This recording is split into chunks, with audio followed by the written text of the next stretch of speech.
In the mid-4th century BC, around 345 BC, the attention of the entire Hellenic world was fixed on Macedon. Its ambitious king, Philip II, was methodically advancing a grand plan to establish complete dominion over Greece. This colossal task had seemed insurmountable for any of the renowned city-states or powerful empires that had previously attempted to subjugate the Peloponnese and other lands. However, one final obstacle remained on the Macedonian ruler's path to his desired goal, the impregnable region of Laconia, located in the southern Peloponnese. This land, steeped in myth and legend, was the ancestral home of the legendary, incredibly warlike Spartans. Their outstanding military prowess and unwavering resolve were well known throughout the ancient world. Sparta had repeatedly repelled attacks from the strongest conquerors, and it seemed to have no reason to fear even such an influential monarch as the Macedonian king. Therefore, when Philip, confident in his superiority, sent the Spartans a message full of direct threats, "If I invade your lands, I will destroy you and drive you out, and you will never rise again," the reply he received from the heart of Laconia was not merely brief, but defiant. It consisted of just one word, "if." Thus goes the famous legend, conveying the essence of Spartan bravery and resilience. Nevertheless, upon consulting the pages of history, a thoughtful researcher cannot help but realize that the modern era is significantly distant from 345 BC. Time, as we know, marches relentlessly forward, and with it, the destinies of great powers change. A pertinent question arises: what truly happened to the celebrated Sparta after its famously audacious reply? Historical chronicles impartially reveal the truth. In 338 BC, Philip II did not confine himself to mere threats, he indeed invaded Laconia. He unleashed the full might of his invincible phalanx upon the Spartans, inflicting a crushing defeat upon them in a decisive battle. Moreover, he expelled them from the very lands they had defended for centuries, considering them their unshakable heritage. And, however bitter it may be to admit, after this severe blow, the Spartans, regrettably, never regained their former glory. Their star set forever, leaving only echoes of past renown in the memory of generations. A few years later, Alexander, preoccupied with more pressing state affairs, conducted his vast campaign in Asia and, as sources attest, contemptuously referred to the unsuccessful Spartan revolt as nothing more than a "battle of mice." Sparta, renowned for its brevity and martial bravado, was indeed a society of few words. However, when it came to real confrontations, the Macedonian legions ruthlessly crushed them. The outcome was truly catastrophic. Notably, other Greek city-states had foreseen this decline a century before the tragic finale. After the conquest of Athens, Sparta failed to achieve any significant victories, and its hegemony in Greece crumbled in 371 BC after a defeat by the Thebans. The Thebans, whose main tactical innovation was the open recognition of homosexuality within the army and the strengthening of the phalanx's left flank. If these changes were enough to bring down an empire that once rivaled the might of Athens, then the established image of Spartan valor appears ridiculously exaggerated. The bravery and military skill that the Spartans displayed in the Persian Wars had by then devolved into a pathetic caricature. Confronted with the Macedonian onslaught, the Spartans responded with nothing but mindless chest-thumping and glaring gaps in their defense, which allows one to assert that Sparta fell due to its own foolishness. During the Hellenistic era, under the rule of Macedonian kings, Sparta became a provincial backwater, retaining formal independence only because it was too insignificant to conquer and too bothersome to occupy. It was simply ignored. It is difficult to imagine that Sparta could achieve anything truly worthy or significant after such a profound fall. However, subsequent events bear witness to an outstanding display of valor demonstrated by two notable Spartans. To understand this, one must turn to historical chronicles. It is important to note that the principal source of information is Plutarch, an eminent Roman biographer who wrote 4 centuries after the events described. In his era, Sparta was merely a pale imitation of its former greatness, having transformed into a kind of theme park for the amusement of wealthy Roman tourists. Everything Plutarch recounts about Sparta perfectly fits this ingrained macho stereotype. Furthermore, Plutarch was prone to dramatization, and each of his works can be seen as a tribute to the art of emotional storytelling. Nevertheless, despite all these caveats, Plutarch remains a valuable source, and his biographies are invariably captivating to read. And so, the path to Sparta is open once more. Approximately a century after Sparta's famous laconic reply, Cleomenes III, a representative of the Aegead dynasty, ascended to the throne. It is important to note that Sparta traditionally had two kings from different dynasties, which in itself is an extensive historical topic. The new ruler was deeply troubled by the general decline in morals, the excessive concern for material well-being, and the complete indifference to affairs of state that had gripped Spartan society. A decade earlier, King Agis IV, from the other dynasty, had attempted to reform the state and restore its former discipline. However, ironically, Cleomenes' father, Leonidas II, actively resisted these plans, successfully thwarted the proposed reforms, and secured a death sentence for Agis. It was for this reason that Cleomenes sought to atone for past betrayal and embody the designs of Agis. With the support of his mother, Cratesiclea, he initiated military actions against the Achaeans in the north and simultaneously executed a kind of mini-coup within the Spartan government to pave the way for his reforms. Cleomenes was inspired by the legendary Spartan Lycurgus, who is credited with creating Sparta's outstanding military might and unique ascetic way of life. Cleomenes realized that entering a war with a diminished Spartan population was a bold and risky step.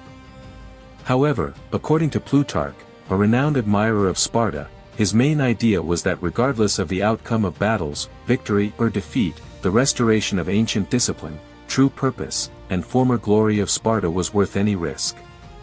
Cleomenes' personal example, his modest dwelling, and virtuous conduct so impressed other Greek kings that they, according to Plutarch, probably to enhance the effect, said that he alone was a true descendant of Heracles. Meanwhile, the military campaign continued, and Cleomenes achieved significant successes, capturing the city of Argos, an event that was the first and only in Sparta's centuries-long history. Nevertheless, the Spartan triumph proved fleeting.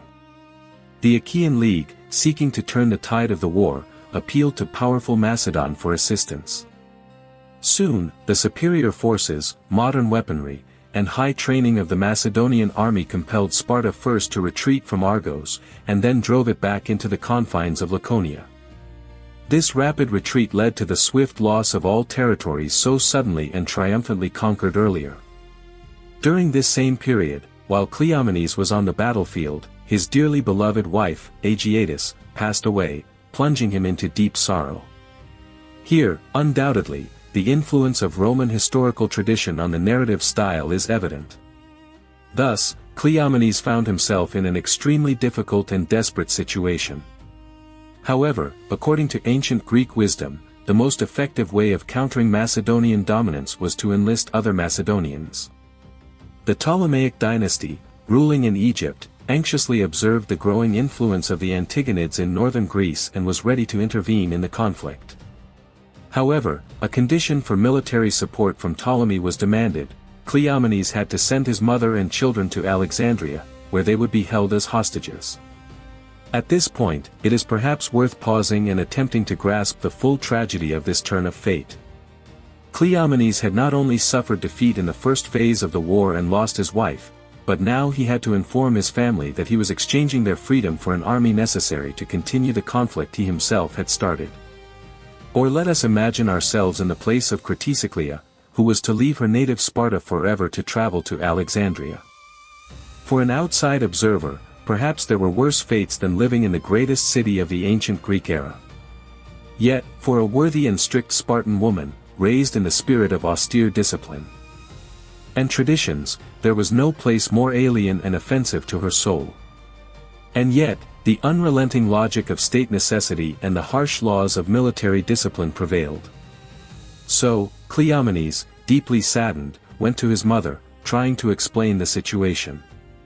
But, as Plutarch attests, she met his words with a light smile, assuring her son that there was no reason for concern, and that, on the contrary, she felt deep satisfaction from the opportunity to be useful to Sparta, even in her advanced years. Nevertheless, on the way to the ship, even her hitherto unyielding will wavered, and she succumbed to overwhelming emotions. Leading her son to the temple of Poseidon, she embraced him, full of sorrow and unbearable pain, bidding him farewell for the last time. Then, gathering herself, she uttered, "Go, O king of the Lacedaemonians, when we come forth, let no one see us weeping or doing anything unworthy of Sparta, for this is in our power, and this alone." And with these words, they parted ways. She boarded the ship, and the mother of the Spartan king sailed to distant lands. This moment of extreme political vulnerability and military hopelessness paradoxically becomes the brightest manifestation of true and selfless virtue. However, as we have already noted, the course of history did not favor Cleomenes. The brief glimmer of hope soon faded before the unrelenting Macedonian military might. Having achieved impressive successes in the Peloponnese, he once again approached the restoration of Sparta's former glory and the recovery of lost territories. But his ambitious plans collapsed in the Battle of Sellasia, tragically reminiscent of the Battle of Thermopylae. Similar to the ancient precedent, betrayal and a flanking maneuver by the enemy through a narrow mountain pass played a fatal role, catching the Spartans off guard. Some believe the Spartans learned nothing from the past, but it is more appropriate to view this as Plutarch's highest praise for Cleomenes, paying him tribute comparable to Leonidas, with all the grandeur and glory that implies.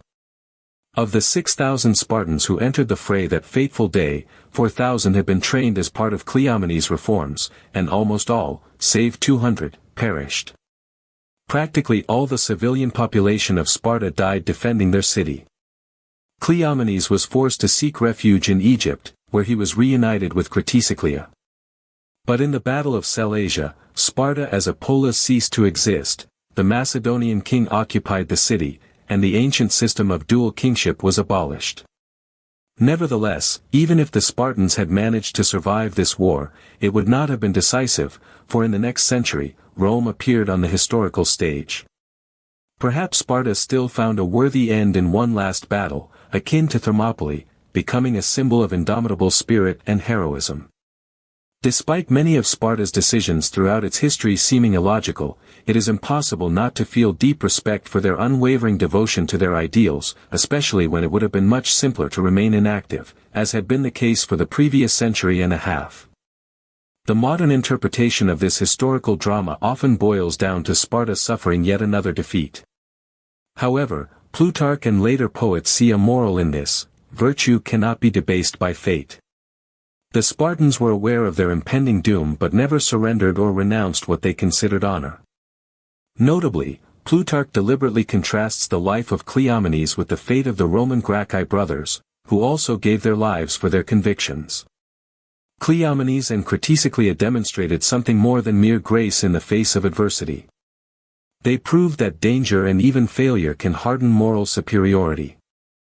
And this is far more impressive than simple hypothetical arguments. This narrative, or specific historical account, found its most profound and expressive artistic embodiment in the work of the outstanding Alexandrian Greek poet Constantine Cavafy.